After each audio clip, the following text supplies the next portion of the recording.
Oh boy, where to start? You're portraying tank battles. Maybe you ought to get your hands on some real World War II tanks. Hi, I'm John McManus. I am a professor of military history. I've written 15 books, most of which have something to do with World War II, including 3 books about the Battle of Normandy and D-Day. Today we're going to look at World War II battles and movies and TV shows and judge how real they are.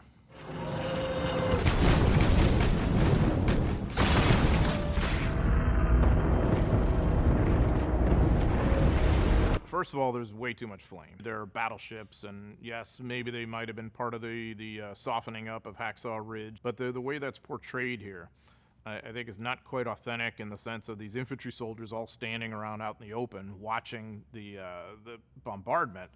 They would have been spread out undercover. Hacksaw Ridge itself is portrayed as being a little taller than it really was. It's true they use rope netting to get up there, but more commonly they just use ladders. And because it wasn't quite as high up as is portrayed in this film.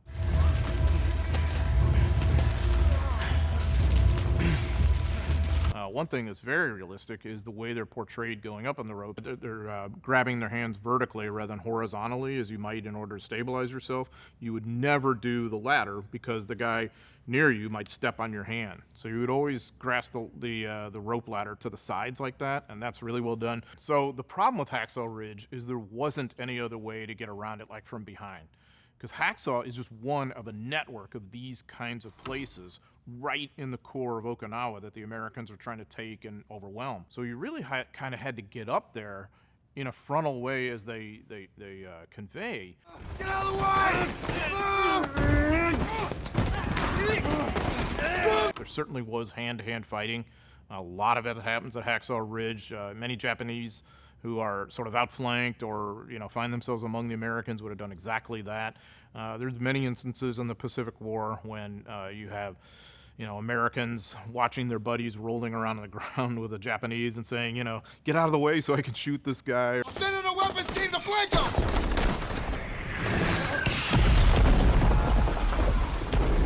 Vaughn wants to flank that pillbox because where he is and the other guys is right in its cone of fire.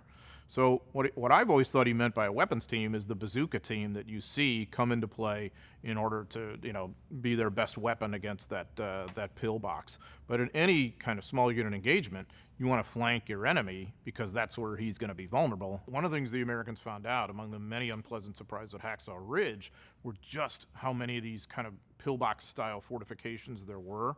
Now many of them were like caves, almost like raised caves that barely had an aperture, so that one would have been pretty vulnerable the way it's portrayed there. Get on it! Yes, sir! Fire!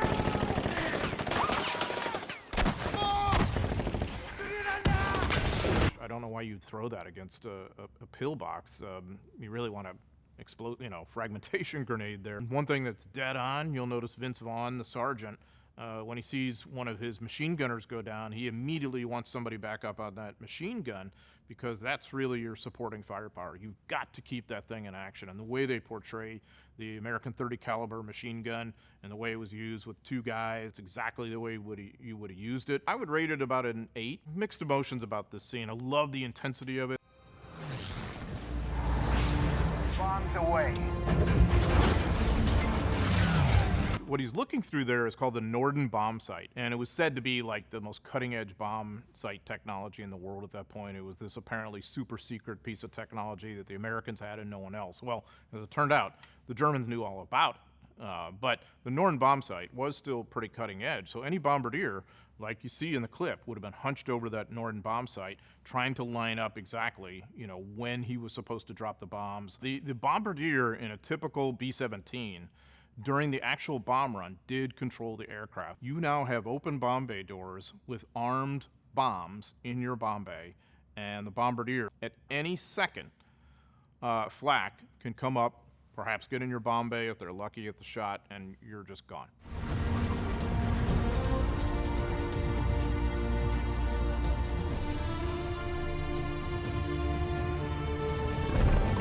When they drop the bombs at that point, you'll notice that the other planes are taking the same cue and they drop the bombs at almost the same time.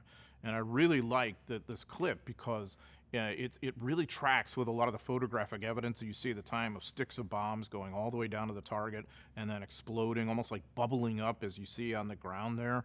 And that was this kind of suffocating effect of the bombs for a major raid like this.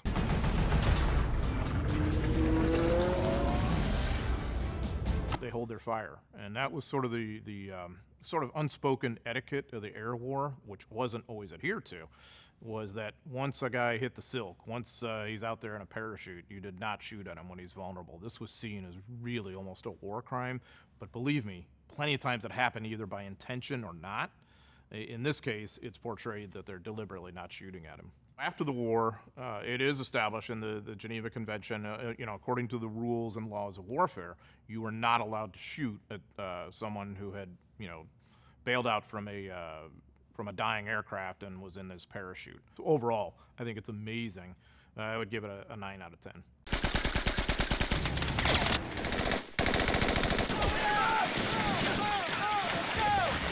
I think this really portrays the sort of deadliness of those initial moments at Iwo Jima, and how they show how vulnerable they are at the waterline. You see that that little gun team there that's trying to get their gun off the boat, and they just end up in this machine gun positions kill zone.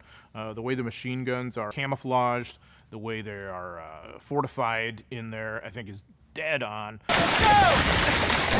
Two Marines trying to push a Jeep, and it just looks miserable, doesn't it? That is directly taken from a photograph of the Battle of Iwo Jima. Volcanic ash, soil, and all this is really, really thick, so it's easy for a vehicle to get bogged down there.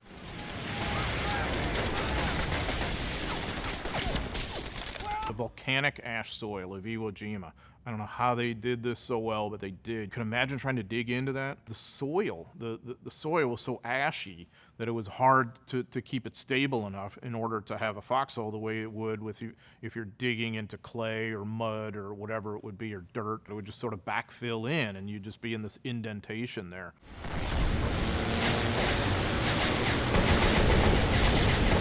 Any aircraft that's strafing is probably using its main machine guns, or sometimes, in some cases, rockets, to come in on some kind of position they've identified and just annihilate it with that weaponry the best they can. Those two aircraft you see heading towards Mount Suribachi, they're not hanging around. You see the tracer rounds and all this. I mean, it's really well done.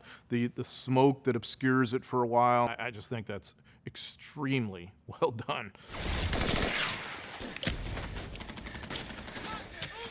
The guy drops the grenade and then he rolls over on the other side in the other direction, sort of away from it. And that's exactly the way you would have been taught. Generally, the American grenades had about a 3.5 to 4.5 second fuse. You would have been taught to arm the grenade, count off most of that, probably 3 seconds, and then toss it in and then get out of the way. I'm rating this one a 10 out of 10 because I just really like the feel and look of the position, and what a bloodbath this whole thing is. I think is very well portrayed. 攻撃は開始しますか。待て。浜を別。攻撃開始。 You're getting a sense right there of some of the tension on the Japanese side between those who were sort of traditionalists who wanted to stop any American invasion at the waterline. He knows the Americans control the air and the sea. They're going to get ashore. And he knows really what he has to do is bleed them the best he can. So what he wants is for them to get ashore into his kill zone and then do maximum damage upon them at that point.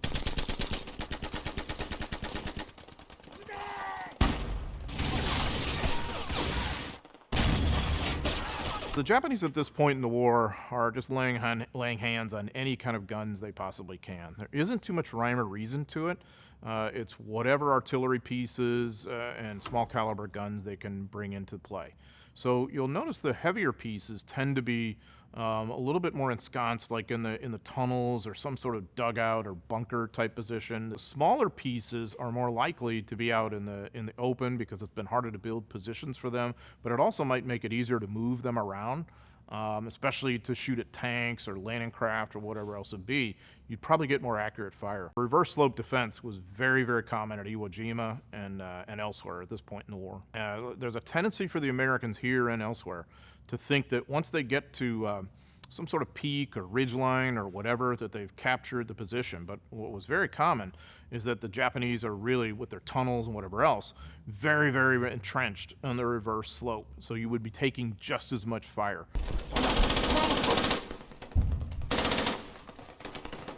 I do think that is an accurate portrayal of their tunnels, especially the kind of fortified positions they had. Japanese have 17 miles of tunnels all over this island. The issue during the Battle of Iwo Jima is the Americans having to constantly just sort of back clear all these positions with tunnels and little bunkers and dugouts, you know, that are in places that you never spotted the first time you went through.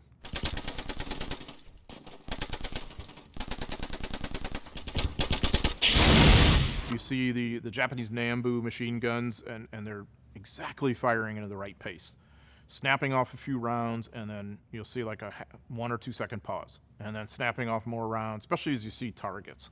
I think that part of the clip is extremely well done. So in one part of the clip, you see really bad fire discipline, where they're just the machine gunner is just leaning on the trigger and whatnot. You almost certainly wouldn't have done that as a machine gunner, because you know you would just overheat your gun. As the Americans are fighting in these 1945 battles, one pattern you're seeing is more and more the use of flames. The actual flamethrower, you know, teams that you've got as portrayed here, all of that is a huge part of the battle. So I'm glad that they included that. There's so much footage from the Battle of Iwo Jima, and this is color footage.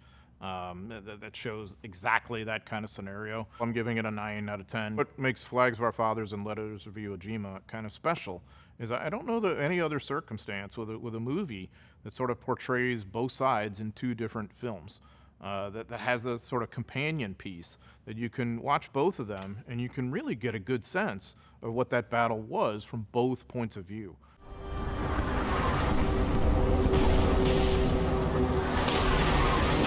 What are called the LVTs, landing vehicle tracked, which they really did use. They come out of these larger landing craft called LSTs, landing ship tank, and you see they go down that ramp, and then they splash into the water, and the water comes up all over you as the crew. Dead on, right?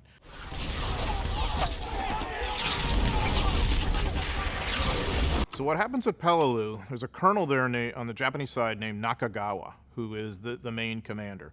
And he has this concept of a layered defense. He's going to resist to some extent at the waterline, but he's got all kinds of caves and excellent, really well-concealed, prepared by nature type fighting positions for himself on Peleliu. So yes, his main objective is he's going to bleed the Americans once they get ashore, but he also has enough combat power to resist at the waterline as well. When there's that much firepower going around, anybody standing up is really vulnerable. So people tend to go to ground.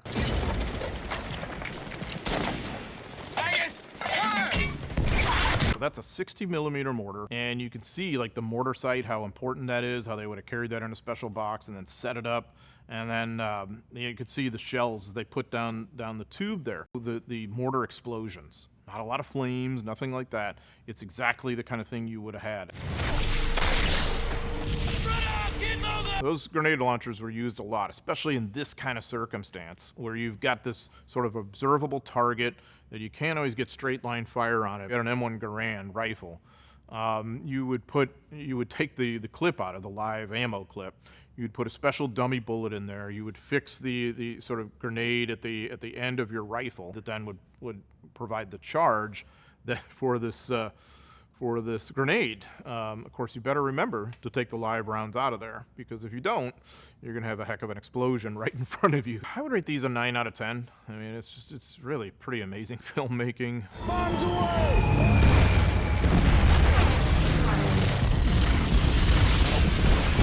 Okay, where to begin? This one's just so bad. I'm sorry. I mean, way too much destruction. The Doolittle Raiders in total dropped 16 tons of bombs on Japan. It was, relatively speaking, a pinprick. Not that it's pleasant to be under 16 tons of bombs, of course, but it didn't inflict anywhere near that much destruction.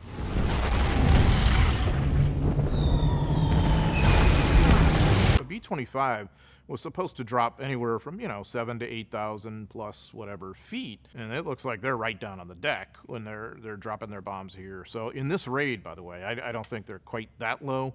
They're low enough to see what's below them and to drop on their targets and whatever, but I think not quite as low as is portrayed here.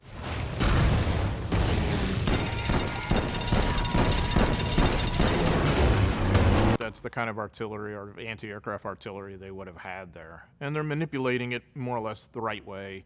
A couple people on the crew trying to find targets up there, shoot at whatever they can. The problem is that the raid catches them mostly off guard. It's portrayed as being way too suffocating and way too accurate.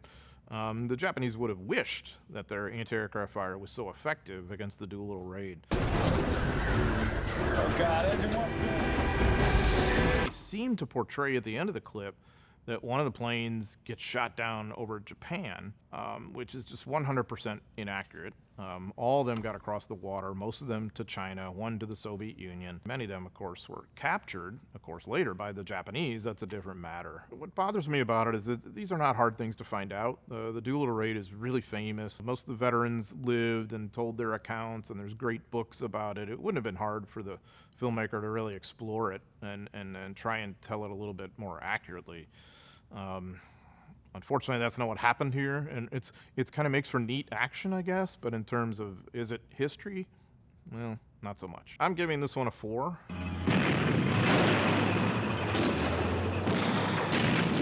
Oh boy, where to start? You're portraying tank battles. Maybe you ought to get your hands on some real World War II tanks, rather than post-war and sort of end-of-war Chaffees on the American side and M47 Pattons on the German side. It's so poorly portrayed. The way the tanks are moving, the way their formations are so linear and just wrong on so many levels.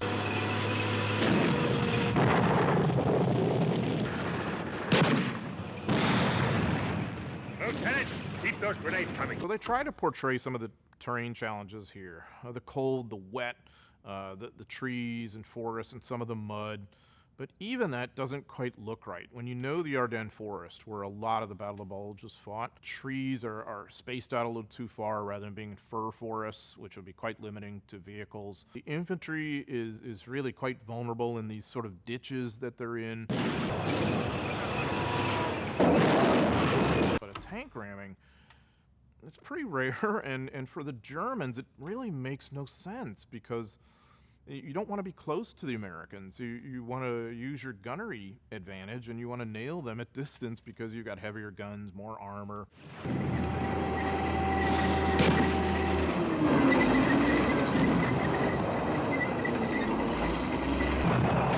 You could hide from a tank because the line of vision from a tank was not very good for the driver.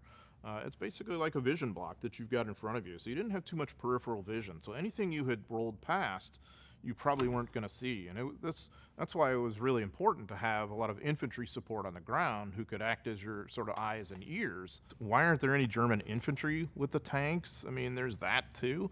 Then it looks so inauthentic. I'm going to give it a 3 out of 10. I'll admit, this movie is overall a really bad film, so maybe that colors my bias a little bit here.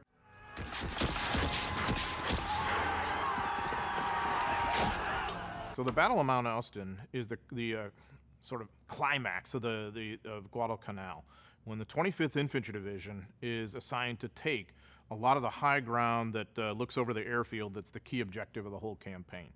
We want to make sure the Japanese don't control that high ground so they can lob artillery at the airfield. The stabbing you see at the beginning, that would have been pretty unusual. Bayonet woundings, especially against Americans, were really uncommon. You might have it under certain circumstances fixed to the end of your rifle. It's possible, because if you expected that kind of close quarters fighting, maybe.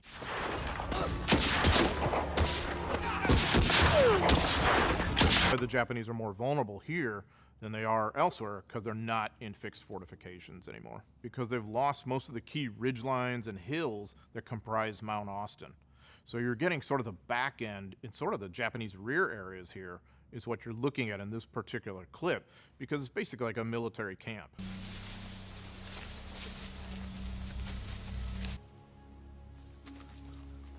Guadalcanal had a lot of this kind of grass. Kunai grass had these sharp edges. You'd be quite vulnerable to getting these almost like little, almost like paper cuts, but it's grass cuts. And that could get infected. And it was just one of the many things that led to just a miserable environment to operate in.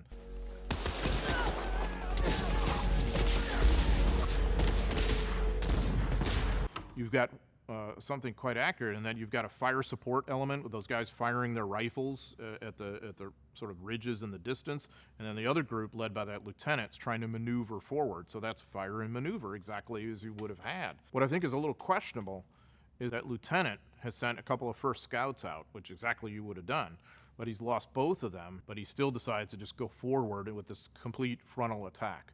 I think more likely you might have probed around to figure out where the Japanese were, where those riflemen were, before you sent your whole element forward. I'd give it a 9 out of 10. These two clips definitely represent what is a really good portrayal of the Army's role, especially in the Battle of Guadalcanal, which tends to get overlooked.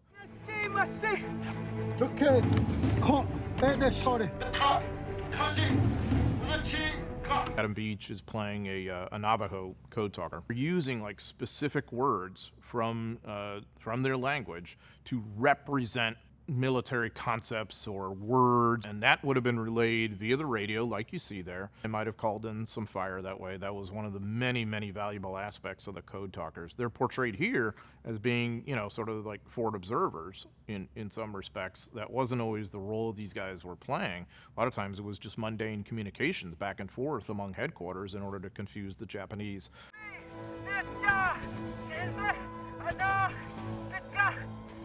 I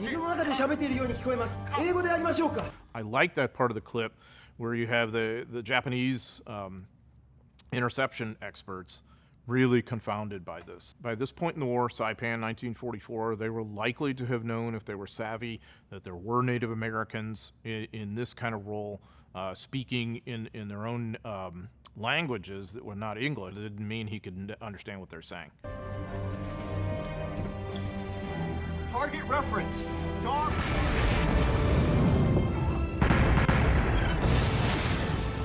And they're designed to kill other ships, other battleships, other, surface ships in an enemy navy. That's really what they're there to do. But they have the capability of providing those of us on the ground with a lot of really intense fire support too.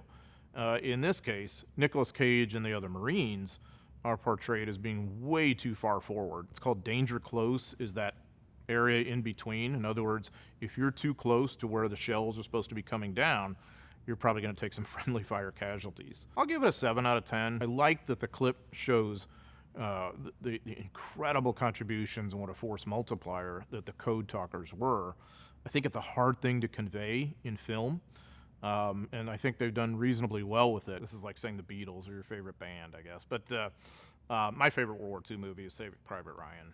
I think it really has been tremendously influential on subsequent war films. I think it tries to portray combat as hardcore realistically as you possibly can without being somehow over the top, gratuitous. Its heart is incredibly in the right place with wanting to get front and center and portray what combat was like for American soldiers in that place and that time.